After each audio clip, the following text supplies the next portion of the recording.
The assembly will now come to order. The chief clerk will call the roll.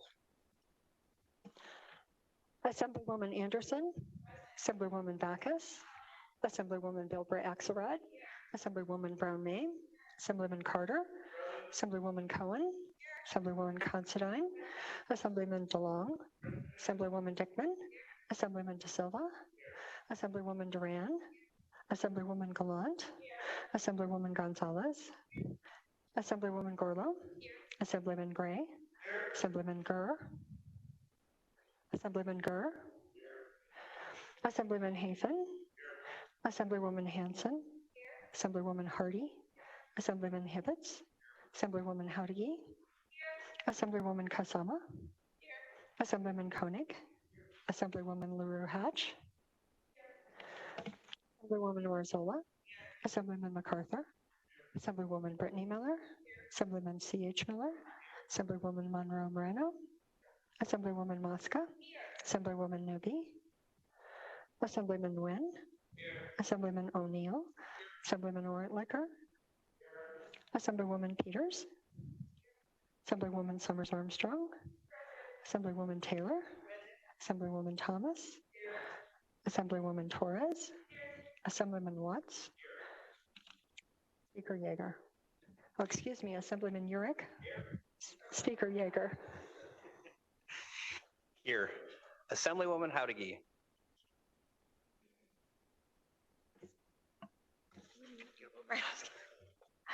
Thank you, Mr. Speaker. May the record reflect we have 41 members present, 1 absent excused.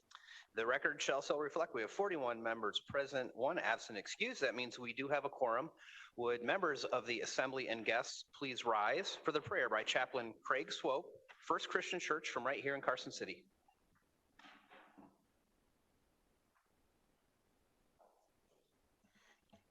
Almost feels festive. Let's pray.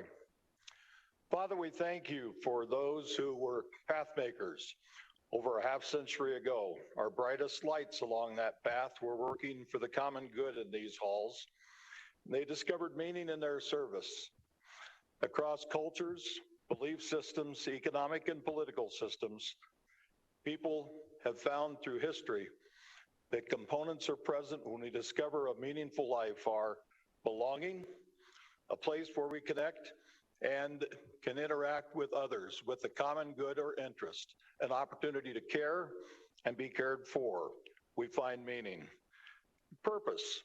It's in that belonging that we find purpose, a unique skill, ability, or perspective only we can provide. We find meaning. And transcendence. When we become aware and realize the joy of being part of something bigger than ourselves, we find meaning. Help us to remember those 3 components as we work for the common good of all. We ask this in your Son's name. Amen. Please remain standing for the Pledge of Allegiance. I pledge allegiance to the flag of the United States of America and to the republic for which it stands, one nation, under God, indivisible, with liberty and justice for all.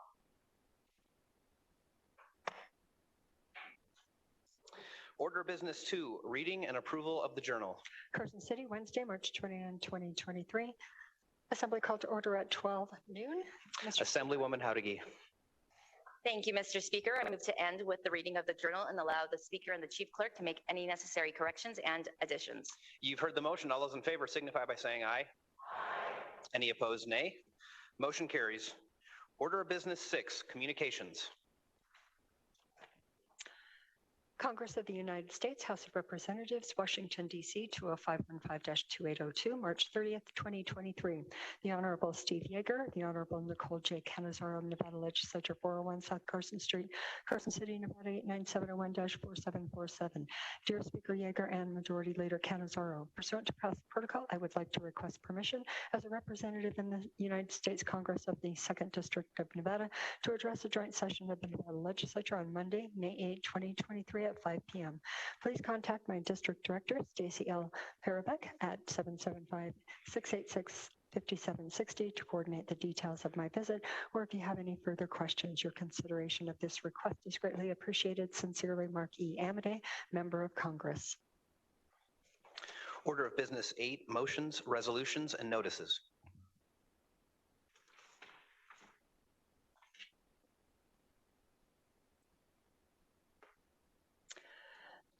Notice of exemption, March 30, 2023. The Fiscal Analysis Division pursuant to Joint Standing Rule 14.6 has determined the exemption of Senate Bills 58, 212, and 256. Wayne Thorley, Fiscal Analysis Division.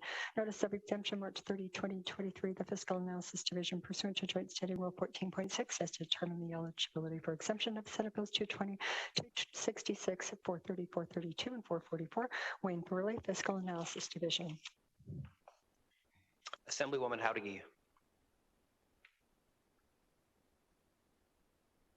Thank you, Mr. Speaker. I move that the persons as set forth on the Nevada Legislature's press accreditation list of March 30th, 2023 be accepted as accredited press representative, that they be assigned space at the press table in the Assembly chamber, that they be allowed the use of appropriate broadcasting facilities, and that the list be included in this day's journal.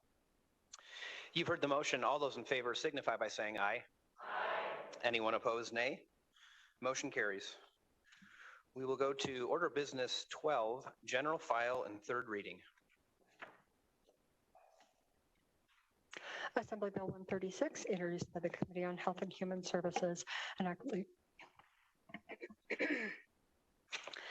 relating to child welfare, requiring all qualified residential treatment programs for children to be licensed and regulated as child care institutions and providing other measures properly thereto.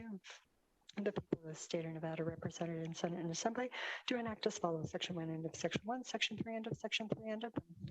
Are there any amendments to Section 1 or the bill as a whole? There are none. Remarks. Assemblywoman Peters. Thank you, Mr. Speaker. Assembly Bill 136 requires an operator of a qualified residential treatment program that provides care and shelter for less than 16 children to obtain a license as a child care institution from the Division of Public and Behavioral Health at the Department of Health and Human Services. Any qualified residential treatment program operating on or before January 1, 2024 may continue operating without such a license until July 1, 2024 under certain circumstances. Are there any further remarks? Seeing none, the Chief Clerk will call the roll.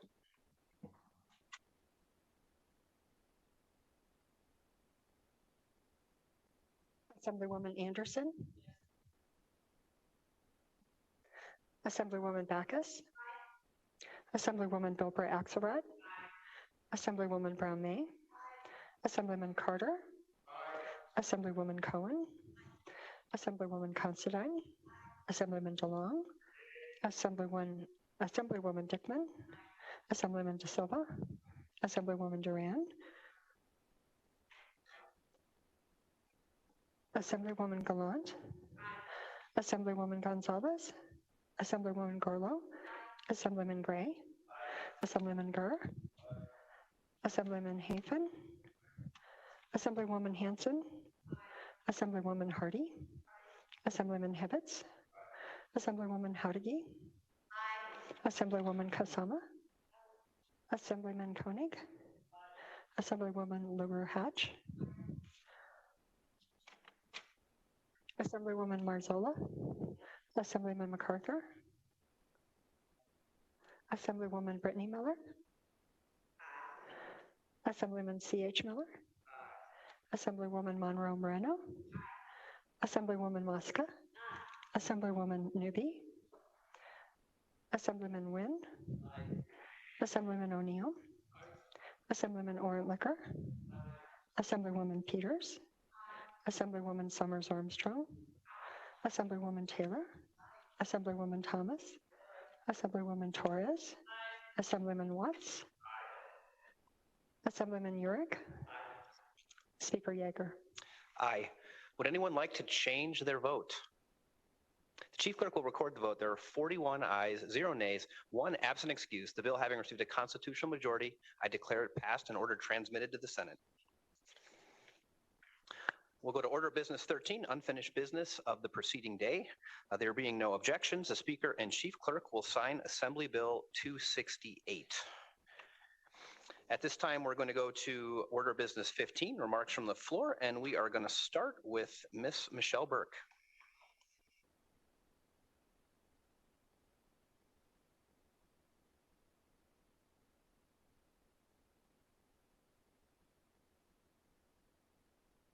Good afternoon.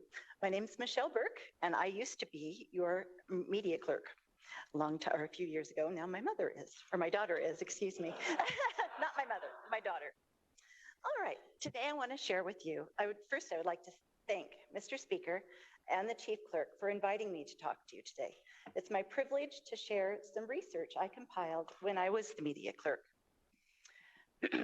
Before this building was completed in 1871, the state legislature met in the second floor of the first Ormsby County Courthouse, which is formerly Abe Curry's Great Basin Hotel, just across Carson Street, which is right over that way.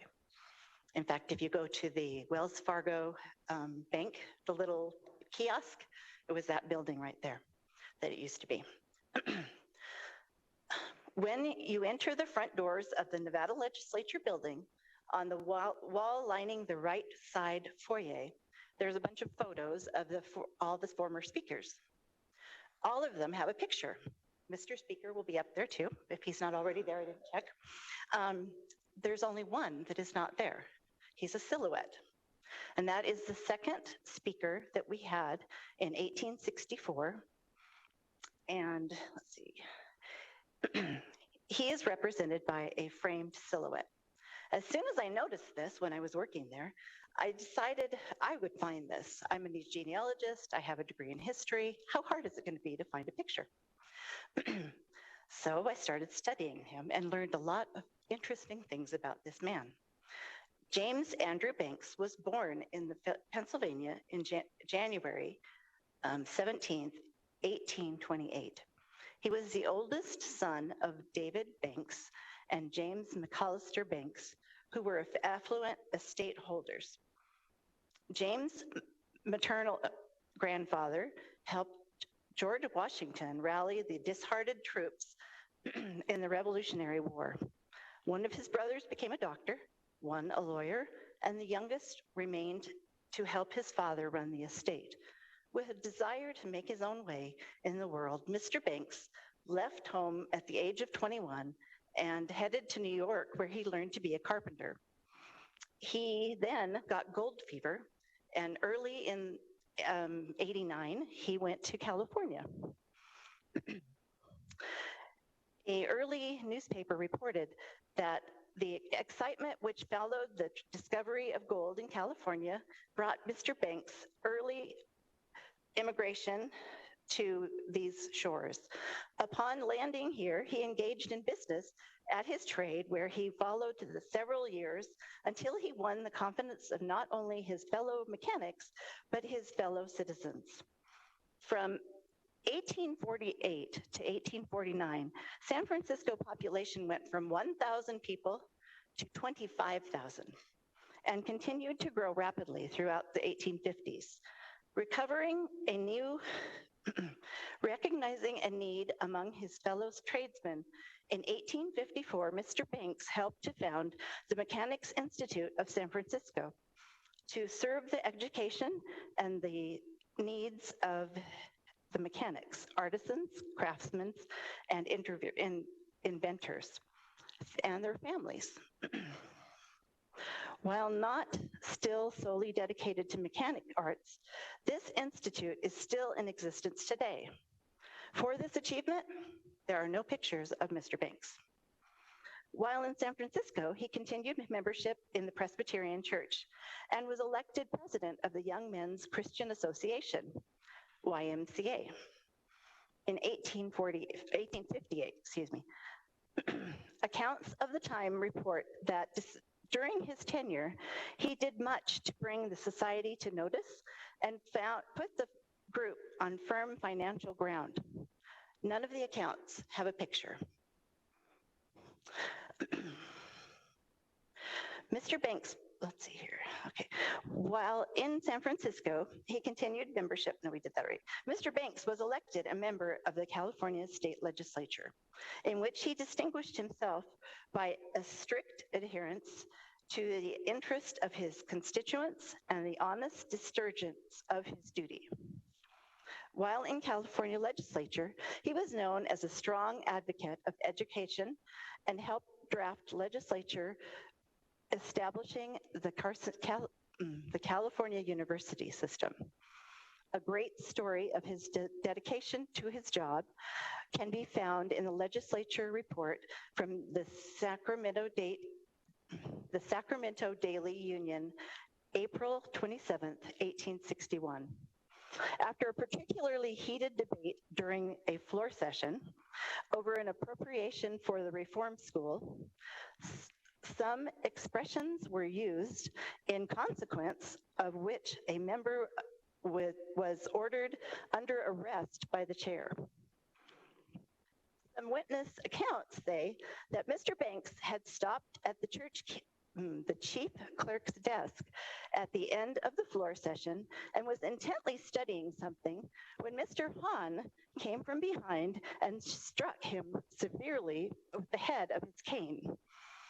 This account was countered by the argument that the bruising of Mr. Banks' forehead clearly demonstrated the blow was leveled from the front when he was in deep concentration and didn't see it coming. While Mr. Banks' supporters called for Mr. Hahn's expulsion from the assembly, they were overridden, citing precedents of a similar occurrence in the United States Congress, which resulted in all charges being dropped. For his 4 sessions in the California Assembly and one of California's Senate, there are still no pictures of Mr. Banks. Shortly after this incident, Mr. Banks left California, joining Friends Mining Ventures in Paradise Valley, Humboldt County, Nevada.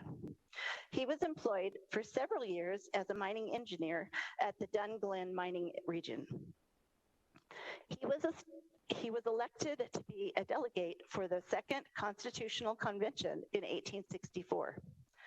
Delegates ranged at age from 24 to 64. 3 were foreign-born, 11 were lawyers, 33 had come to Nevada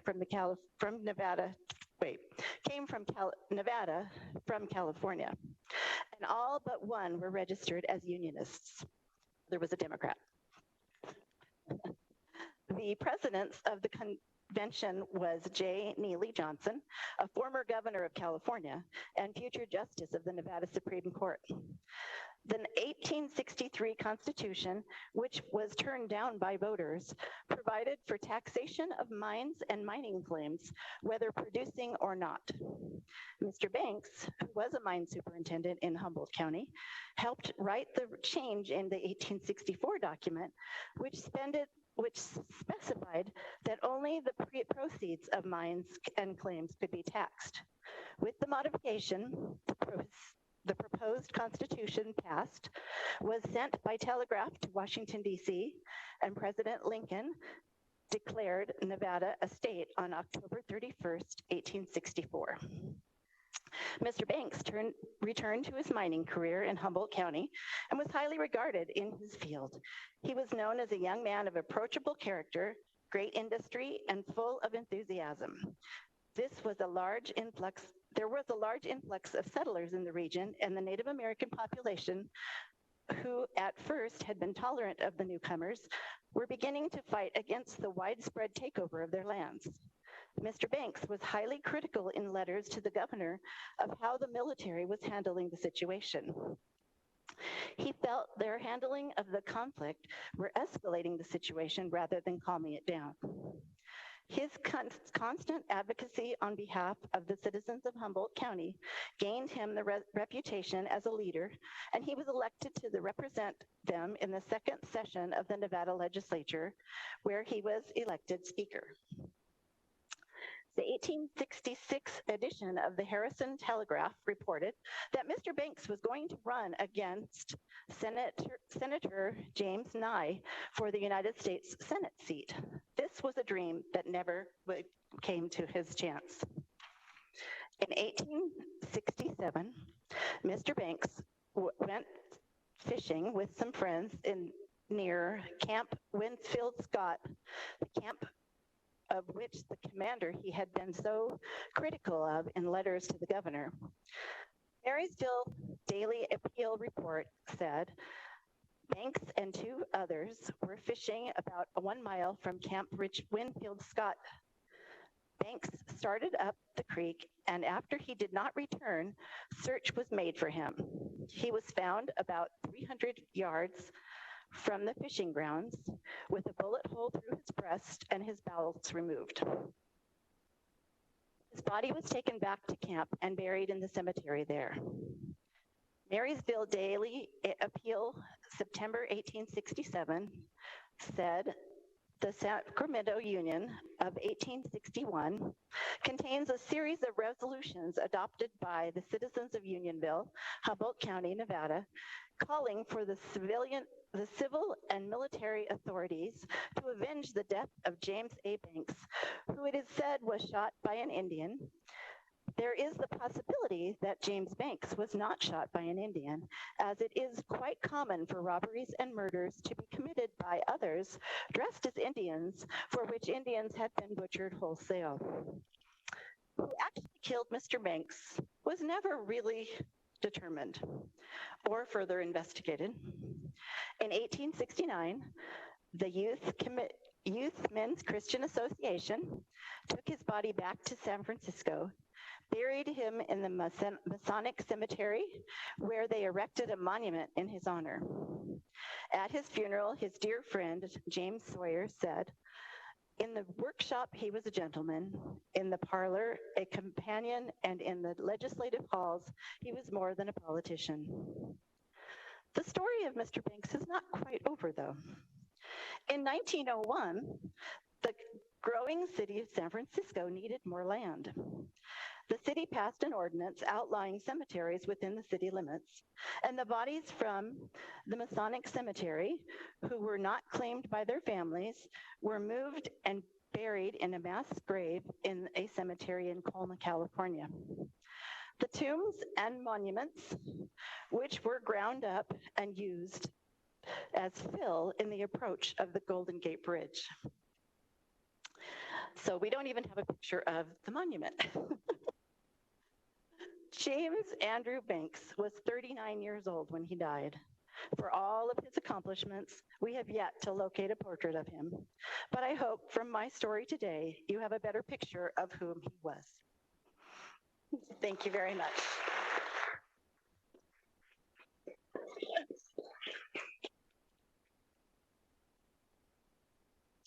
Thank you so much, Ms. Burke. And members, don't get any ideas from that story, please. If anyone else would like to do Order of Business 15, you're going to have to come up to the microphone, and we'll have you just line up down this way, and then I will call on you to give Order of Business 15. So please come forward. Whoever gets here first gets to give the first Order of Business 15. Assemblywoman Dickman, please. Thank you, Mr. Speaker. Today, it's my great pleasure to introduce to you members of Pinecrest Academy of Northern Nevada, a public charter school located in Sparks.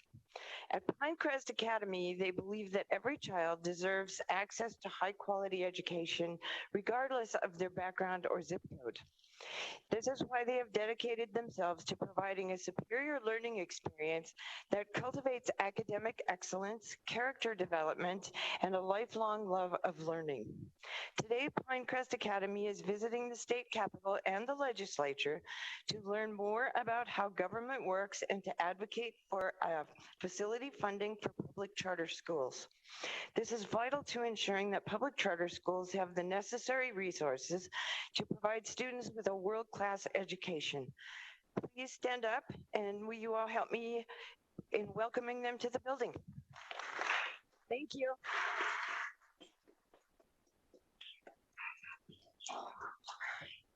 Assemblywoman Torres, please. Thank you, and good morning. I'd like to ask my guests to rise, Ms. Araceli Bautista and Stephanie Magallanes. Stephanie was actually a student of mine her freshman year of high school, and so we've had many conversations, and those conversations have turned into policy, which is why she's in the legislative building today. Stephanie is a high school junior who is thriving in school, and she's an aspiring dermatologist. If we could give them a warm welcome.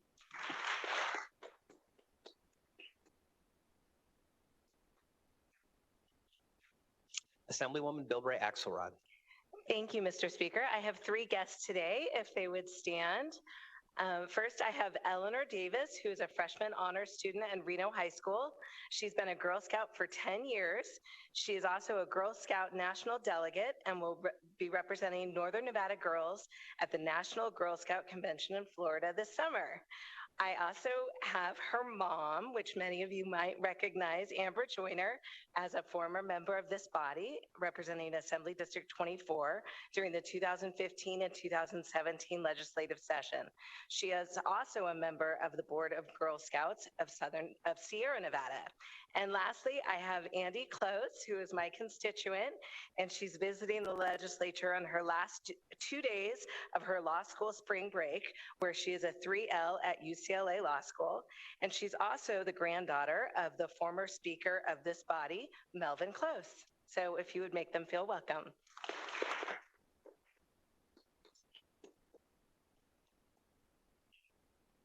Assemblywoman Mosca. Thank you, Mr. Speaker. If my three guests could stand. I'm so excited to introduce you to today. We have Cynthia Romero, who's here. She is a dean at Nevada Rise and is at the doctoral program at UNLV. Ms. Tamika Henry is the executive director of the Aboto Collective. She's also on multiple boards and does all her work in the historic West Side. And finally, we have Ms. Miriam Lachica, is currently a senior at UNLV. She will be graduating this semester. She's a first-generation college student, and we thank them all for being here today. Please give them a round of applause.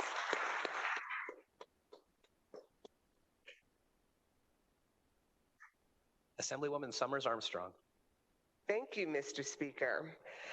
I'd like my guest to rise, please. Today I have with me Christina Boxius Frankel. It is apropos that we are in this historic building. She is an honors graduate of UC Berkeley School of Architecture. She's a LEED certified architect and has been involved in historic preservation through her work in Stockton, California, the Modesto area. But most importantly, she is my best friend. Christina and I met at California High School in San Ramon, California. I will not give you the year. We were both juniors. She was new to the school, and our dean, I think it was Mr. Bailey, asked me to meet her and reach out because she's very quiet and reserved. And that meeting, that moment, has sparked a 40-plus year friendship. She has been with me through thick and thin. We've stayed at each other's homes, but the most important thing is that she helped me realize a dream that a poor girl from Oakland, California never thought she would be able to do, and that was to build a house of my own. She was my architect. So my best friend is here, and I hope that you will help her feel welcome.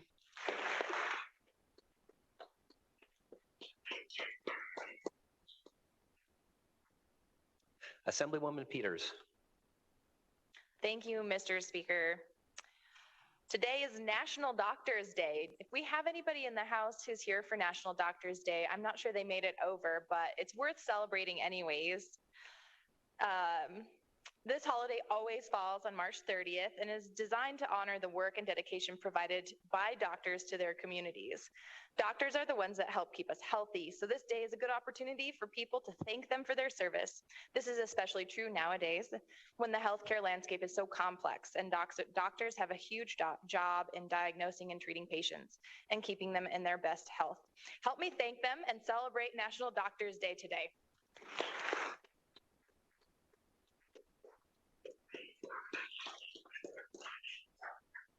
Assemblyman De Silva. Thank you, Mr. Speaker. I want to give a very special recognition today to one of our distinguished colleagues from District 4, and to all Vietnam veterans. Yesterday was National Vietnam Veterans Recognition Day. And on behalf of a grateful state and a grateful nation, I want to say thank you to our distinguished colleague and a heartfelt thank you to all veterans of the Vietnam conflict. Thank you. Thank you, Mr. Speaker.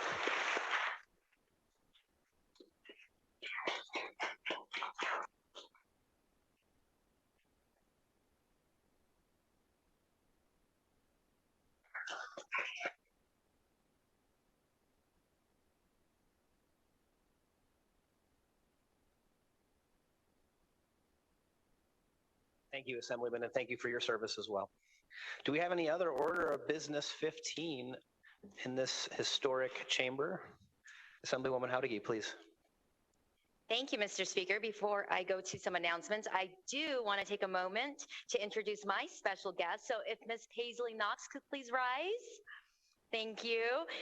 Ms. Paisley Knox is a proud born and raised Nevadan. She plays travel softball, and she has decided that she wants to spend a piece of her spring break getting to learn about the Capitol. So she's been at the governor's office, she's visiting us, and I just want to make sure that we all make her feel welcomed in our historic old chamber. So thank you, Ms. Paisley Knox.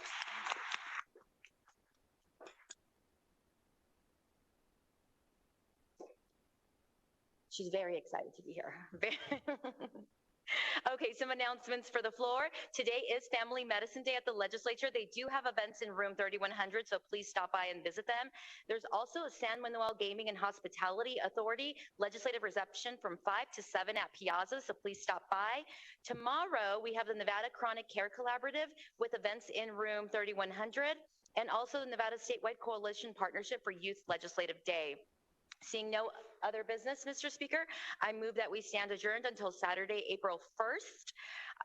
I'm sorry, April Fool's? I'm sorry, let me clarify. I move that we stand adjourned until Monday, April 3rd at the hour of 11:30 a.m. Assemblywoman Howdigi has moved that the Assembly stand adjourned until Monday, April 3rd, 2023 at the hour of 11:30 a.m. All those in favor signify by saying aye. Aye. Any opposed, nay. Motion carries. We are adjourned.